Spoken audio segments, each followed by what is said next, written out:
Bienvenue dans Focus Sahel, en direct de Washington sur VOA Afrique, avec Mohamedou Oumfa.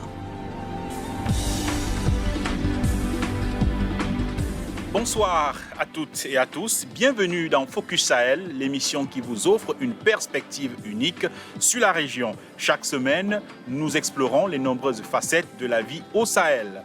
Au sommaire de cette édition, coup de projecteur sur le bras de fer diplomatique entre Paris et les militaires au pouvoir à Niamey.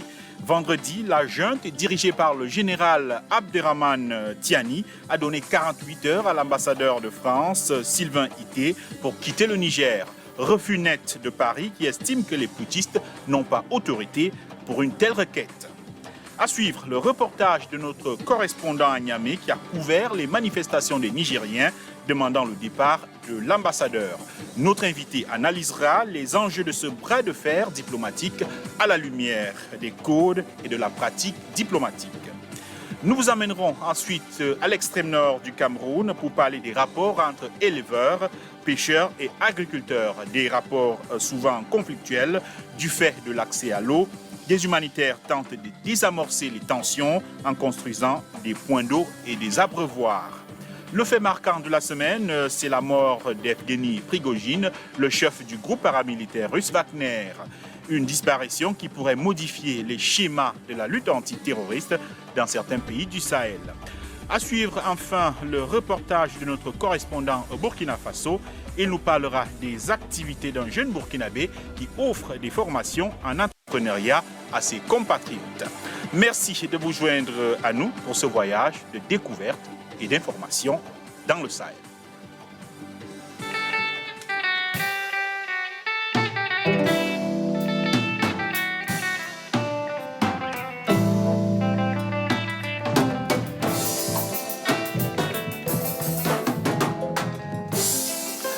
Au Niger, un mois après le coup d'État militaire qui a renversé le président Mohamed Bazoum, et alors qu'une solution de sortie de crise ne se profile pas, les relations entre la France et le Niger se détériorent. Les nouvelles autorités ont dénoncé les accords de défense et de sécurité qui lient le pays à l'ancien colonisateur et déclaré persona non grata son ambassadeur à Niamey. De son côté, Paris rejette en bloc, estimant que la junte n'a aucune légitimité. Notre correspondant à Niamey, Abdul Razak Idrissa, nous fait le point des derniers développements dans ce reportage. Aux alentours de l'ambassade de France à Niamey ce lundi matin, l'ambiance est calme. Quelques éléments des forces de l'ordre sont visibles, en plus du dispositif sécuritaire habituel. L'ambassadeur Sylvain Ité était sommé de quitter le Niger sous 48 heures. Le délai est passé, il est encore là, mais la junte militaire au pouvoir n'a pas réagi. Au sein de l'opinion, l'attitude de la France est décriée. Dans un pays où il n'y a pas de légitimité, vous n'avez aucune raison de rester ou bien de continuer à persister dans votre entêtement à ne pas vouloir quitter. À partir du moment où l'ultimatum est terminé, il n'est qu'un simple citoyen français et nous n'en voulons à aucun Français.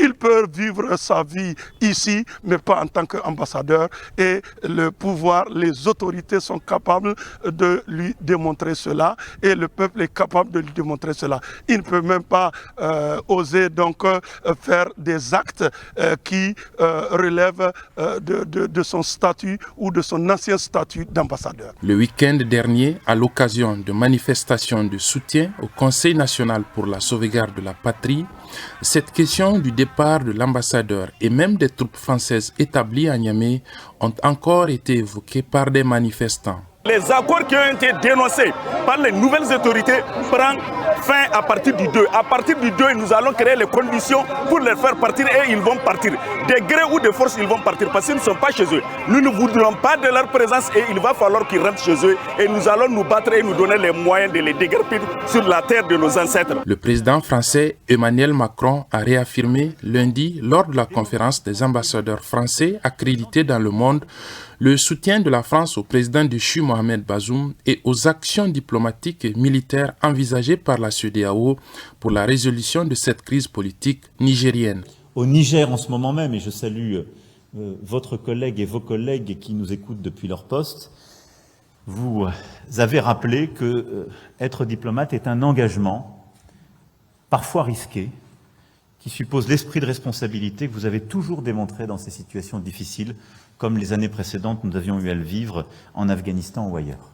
À Niamey, alors que la junte continue de consolider son pouvoir, le PNDS, le parti du président déchu Mohamed Bazoum, a dénoncé des manœuvres visant à le diviser. Abdul Razak Idrissa à Niamey pour VOA Afrique. Merci beaucoup Abdul Razak Idrissa pour ce reportage. Abdul Razak Idrissa qui est au bout du fil avec nous depuis Niamey, la capitale du Niger. Salut Idrissa. Bonsoir Mamadou. On vient de le voir dans votre reportage, il y a des manifestations organisées sur place, des manifestations qui semblent bien structurées. Idrissa, comment est-ce que ça s'organise ces manifestations? Qui en sont les initiateurs? Alors, les manifestations depuis...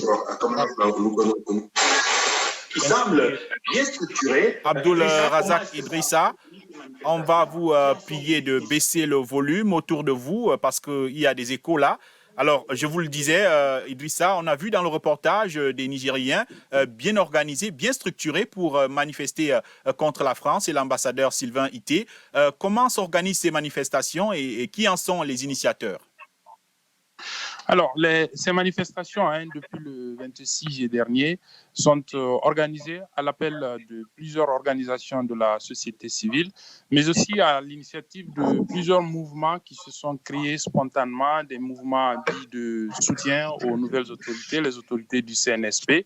Donc, c'est vraiment des initiatives assez diverses. Et après, vous avez aussi à côté beaucoup de jeunes manifestants qui, de façon volontaire, et parce que justement, ils avaient cette soif de manifestation, parce qu'il faut rappeler que depuis 2018, il n'y a pas eu de manifestation, de contestation, si vous voulez, de grandes manifestations de contestation. Donc, c'est plus ou moins aussi une occasion d'extérioriser un certain nombre de vécus que les populations sont en train de vivre, qu'ils essaient donc d'exprimer à travers ces manifs depuis les événements du 26 juillet dernier. Oui, Idrissa, vous avez aussi interrogé les manifestants. Alors, quel est le sentiment que vous avez? Est-ce que vous pensez que ces manifestants veulent passer un message à la France, ou alors vous pensez qu'il y en a qui veulent tout simplement une rupture des relations avec l'ancien colonisateur? Oui, c'est des deux. Il y a des messages certainement que beaucoup de manifestants veulent passer à la France, mais il y a aussi à côté beaucoup qui veulent, en tout cas, ne serait-ce que sur le plan de la coopération militaire, qui demandent donc l'arrêt de cette coopération militaire avec la présence des forces françaises dans le cadre de cette lutte contre le terrorisme. Beaucoup disent que les résultats ne sont pas au rendez-vous et ils ne comprennent pas que des forces étrangères, la force française notamment, soient là et que le terrorisme continue de gagner de terrain gagner donc sur le terrain. Et donc, vous avez ces deux. Vous avez certains qui veulent passer le message à la France pour lui dire qu'il faut changer de façon de faire, puisque, vous savez, c'est depuis quand même une soixantaine d'années que le pays est indépendant, après sa colonisation par la France. Vous avez, par exemple, certains manifestants qui vous disent que ça fait 60 cependant, mais voilà, aujourd'hui, avec ces événements, avec les sanctions imposées, notamment la coupure de la fourniture électrique par le Nigeria, le Niger ne peut pas satisfaire ses besoins en matière d'électricité. Quel a été, sur ce plan, ne serait-ce que sur ce plan, par exemple, l'apport de cette coopération, de cette relation avec la France pendant 63 ans? La France a investi beaucoup de choses, mais le Niger aujourd'hui, beaucoup de capitales, beaucoup de villes sont privées d'électricité parce que le partenaire qui lui fournit cette énergie a décidé de suivre donc ces sanctions. Donc c'est un peu de ces ressentis que vous avez lorsque vous interrogez les gens sur cette coopération avec la France, mais vraiment sur la coopération militaire, la majorité demande carrément son arrêt. Oui, mais il y a eu beaucoup de manifestations pour soutenir la junte qui a demandé le départ de l'ambassadeur français Sylvain Ité. Est-ce qu'on sait à l'heure actuelle si la junte a annoncé, va donner des suites à éventuelles si l'ambassadeur refusait de s'en aller? Est-ce qu'il n'y a pas, Idrissa, des risques de débordement? Pour l'instant, en tout cas, les autorités du CNSP n'ont pas réagi à l'expiration de ce délai de 48 heures qui avait été donné donc, à l'ambassadeur Sylvain Ité de quitter. Nous, en tout cas, nous n'avons pas eu la confirmation de ce qu'il est là ou qu'il n'est pas là, mais les informations font état de sa présence encore sur le territoire nigérien au niveau de l'ambassade. Une présence qui a été confirmée par le président Emmanuel Macron. Voilà, donc le président français Emmanuel Macron hier à la rencontre. Mais ici à Niamey, en tout cas, officiellement, il n'y a pas eu de réaction après cette notification du retrait de l'agrément à Sylvain Ité, mais aussi donc, du délai qui lui a été donné de quitter. Donc les autorités militaires n'ont pas réagi. Vous avez donc suivi dans le reportage quelques réactions des citoyens qui estiment pour certains qu'il peut rester comme citoyen français, qu'il ne pourra pas agir en tant qu'ambassadeur et tout le reste. Mais de façon officielle, il n'y a pas eu de réaction à l'expiration de ce délai. Merci beaucoup Abdul Razak Idrissa, correspondant de VOA Afrique à Niamey et au Niger. Merci pour ces éléments de terrain. Alors maintenant, pour une analyse, nous retrouvons Paul Yombo. Il est expert en diplomatie et en relations internationales. Il est enseignant-chercheur à l'Université protestante d'Afrique centrale. Bonsoir Paul. Bonsoir Mamadou. Voilà. On vient de l'écouter sur le terrain. Il y a une forte pression pour que l'ambassadeur de France s'en aille. Alors, vous qui êtes expert en diplomatie, comment ça se passe?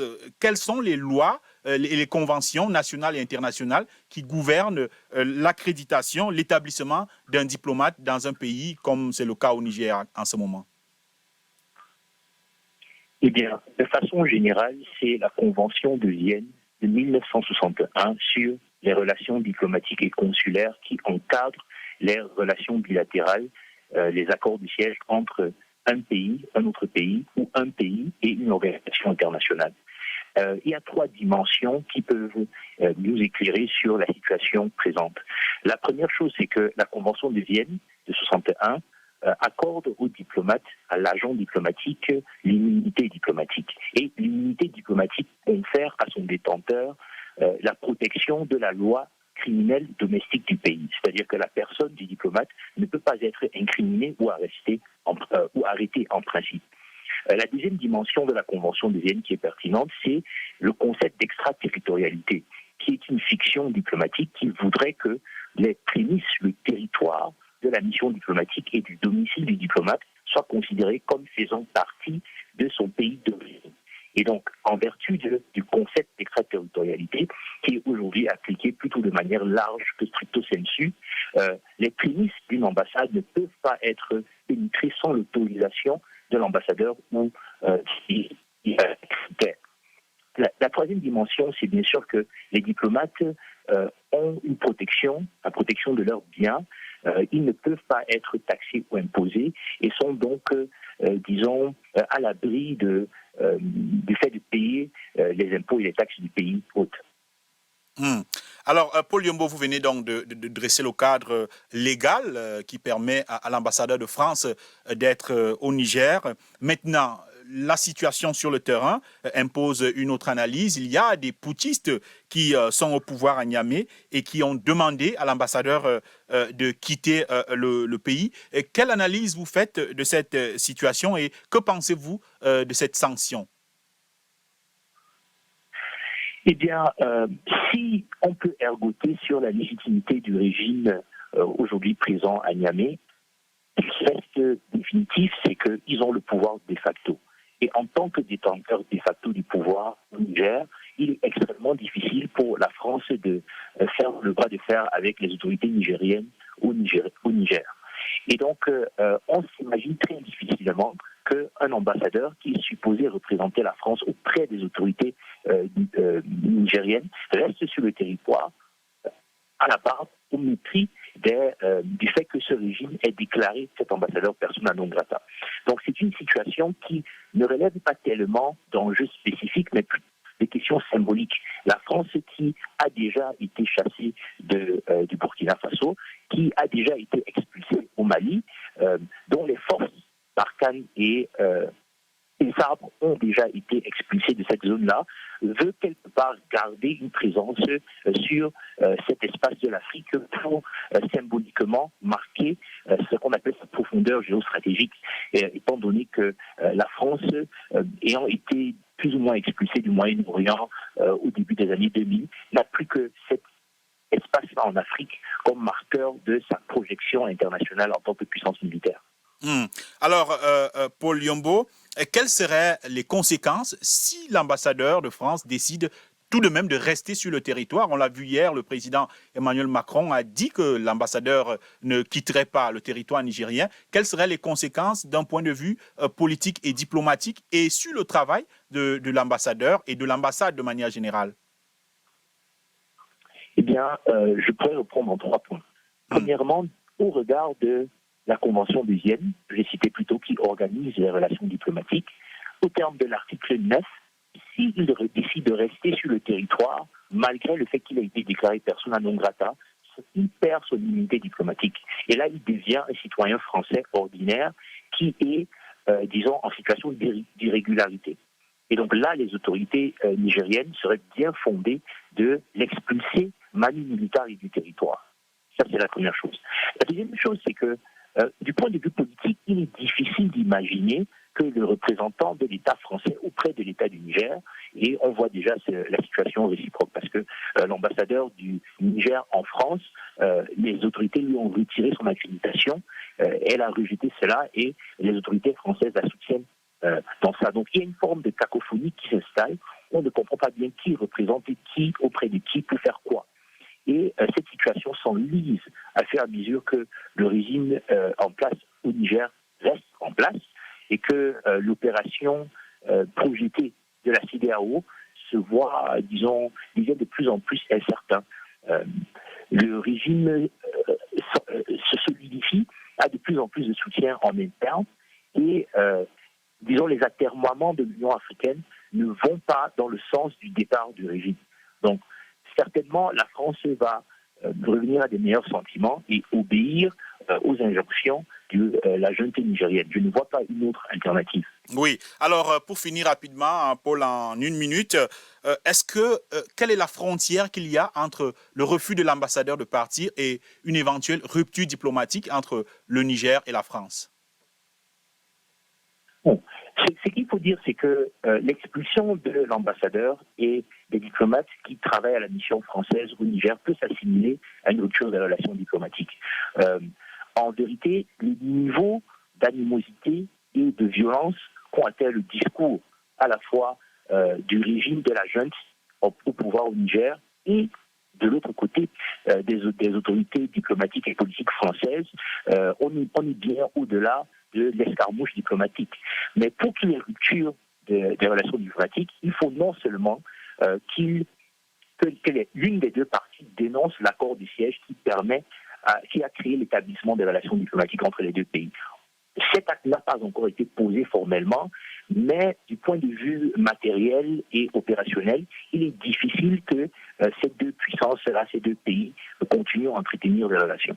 Merci beaucoup pour vos lumières, Paul Yombo. Je rappelle que vous êtes expert en diplomatie et en relations internationales. Vous êtes enseignant-chercheur à l'Université protestante d'Afrique centrale. C'est moi qui vous remercie. Le Sahel, une région à la croisée des chemins. Focus Sahel, votre nouvelle émission sur VOA Afrique. Crise sécuritaire, montée de l'extrémisme, déplacement de populations, influence étrangère. VOA Afrique braque ses projecteurs sur la bande sahélo-saharienne pour vous aider à comprendre les enjeux qui sévissent dans cette région et les événements qui rythment la vie de ces pays. Retrouvez nos équipes à Washington et nos correspondants sur le terrain pour des reportages, des analyses et des interviews. Pour tout comprendre sur le Sahel, rendez-vous tous les mardis à 18h temps universel sur VOA Afrique, voaafrique.com et toutes nos plateformes digitales. Rendons-nous maintenant au Cameroun, précisément à l'extrême nord. Là-bas, les difficultés d'accès à l'eau sont parfois à l'origine des conflits entre éleveurs arabes Choa et les pêcheurs et agriculteurs Mousgoum. Pour désamorcer les conflits, des initiatives humanitaires sont mises en œuvre. Dans le village de Blabine, par exemple, l'aménagement d'abreuvoirs et de bornes-fontaines ont aidé dans le sens de la cohabitation. Voyons cela dans ce reportage de notre correspondant au Cameroun, Emmanuel Jultap. Le conflit en 2021 entre les éleveurs arabes Choa et les pêcheurs agriculteurs Mousgoum dans la région de l'extrême nord avait provoqué un déplacement massif de population. Gamboya Talaf, éleveuse, est de retour dans son village, à Blabi. Lorsque le conflit s'est déclaré, j'ai fui et laissé mes chèvres, mais à mon retour, je n'ai plus rien trouvé. Pour vivre aujourd'hui, je coupe du bois en brousse pour vendre au marché, mais depuis qu'on nous a donné de l'eau, ça a calmé le problème d'accès à l'eau pour nos animaux. Mahamad Oudjourou est aussi éleveur arabe Choa du village Blabine. Pour lui, la mise en fonction des points d'eau et des abreuvoirs a désamorcé les querelles pour l'accès à l'eau. Avant, les bœufs traversaient pour aller boire de l'eau dans le fleuve. Comme nous avons de l'eau du forage maintenant, les bœufs ne vont plus là-bas. En plus, nous avons de l'eau pour nous-mêmes, mais aussi pour nos bœufs, et on boit l'eau à partir du forage qu'on nous a construit.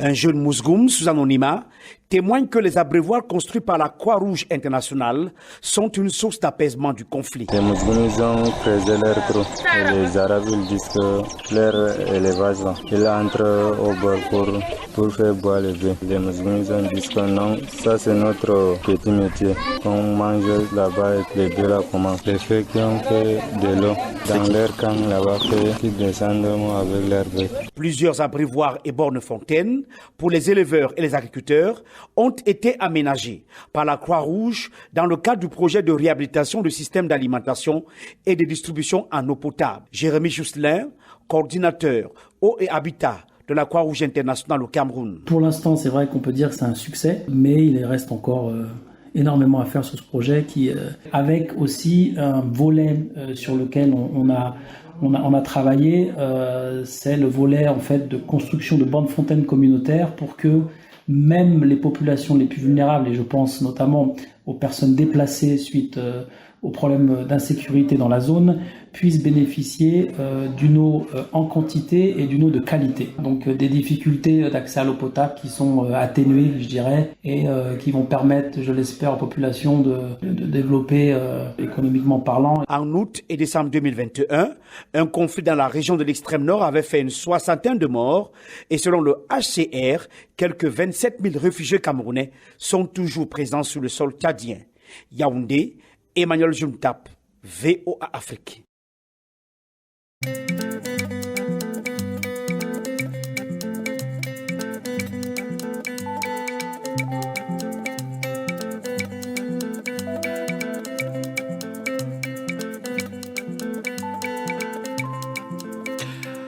À présent, le fait marquant de la semaine, Evgeny Prigojine est mort. Le chef du groupe paramilitaire russe Wagner a péri dans un crash d'avion le 23 août dernier. En Afrique, où Wagner ne cachait plus ses ambitions expansionnistes, la mort de Prigojine suscite des interrogations et des inquiétudes, notamment dans certains pays du Sahel. C'est le cas au Mali, où les médias ont abondamment commenté cette actualité. Pour en parler, retrouvons Bakary Cissé. Il est le rédacteur en chef de la radio Clédou. Salut Bakary. Oui, bonjour. Merci de nous rejoindre dans Focus Sahel. Alors, comment est-ce que la presse a accueilli la nouvelle de la disparition de M. Prigojine? Que dit-on dans la presse malienne?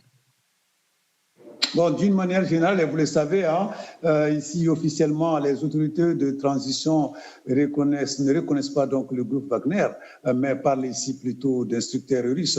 Voilà, pour ces motifs, d'une manière générale, la presse malienne n'a pas laissé une large place donc à cette information.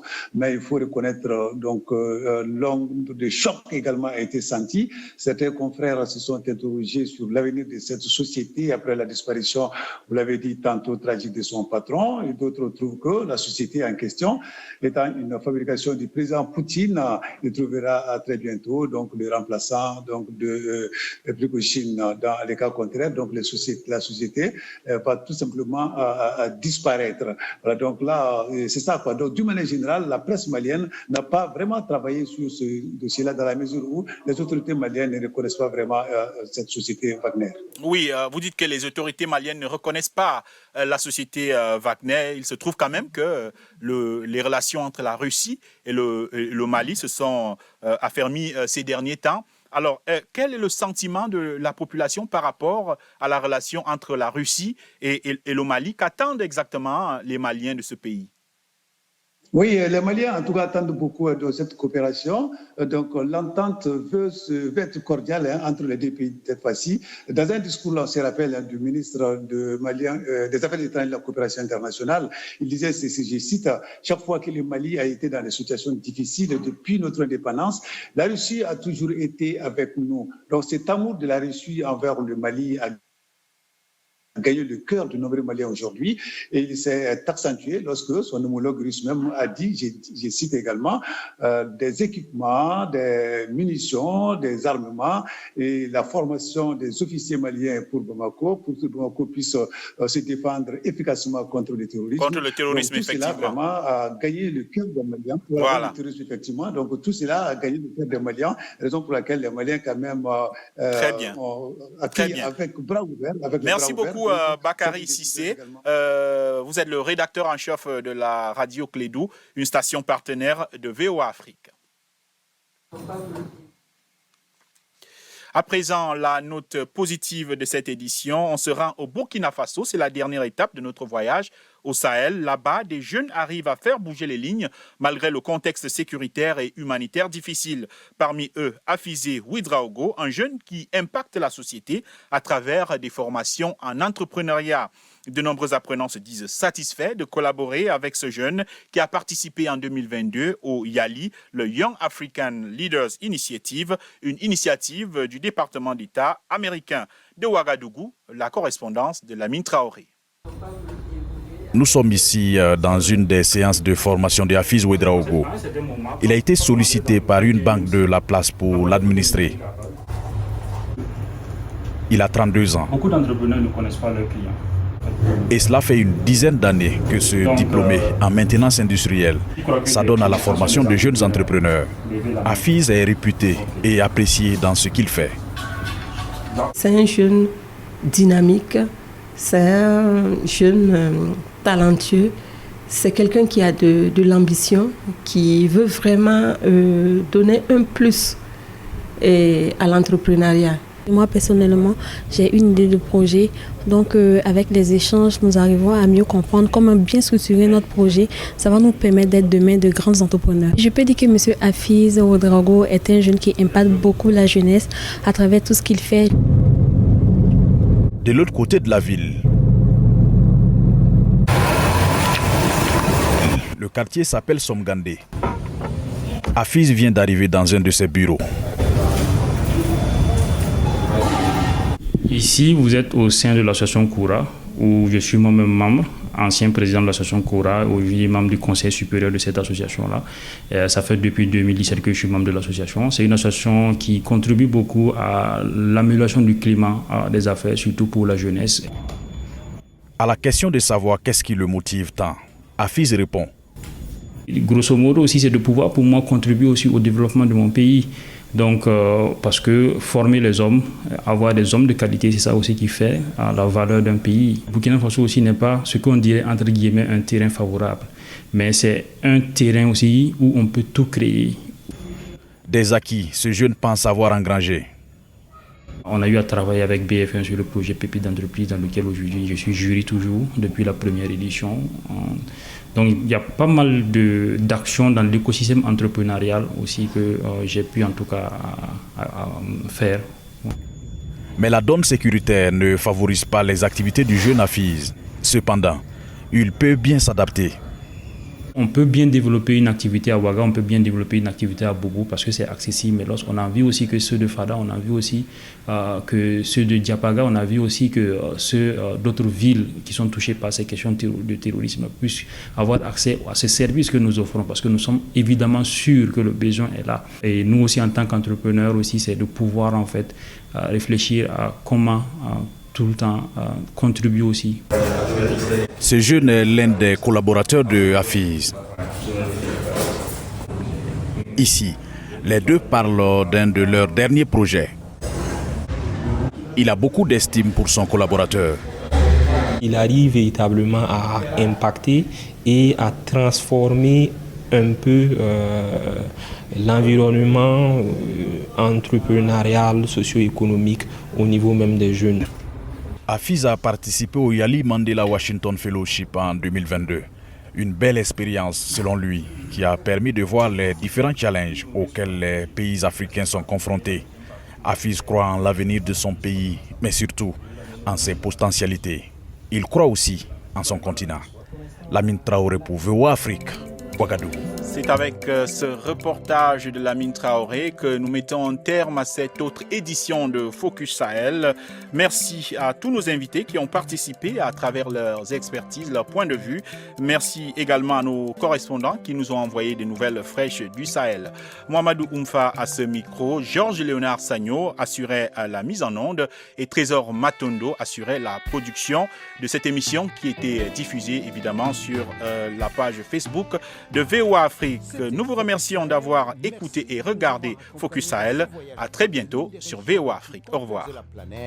Vos points de vue, vos défis, vos récits et vos contributions sont les bienvenus. Laissez-nous vos commentaires sur voaafrique.com ou sur notre page Facebook VOA Afrique.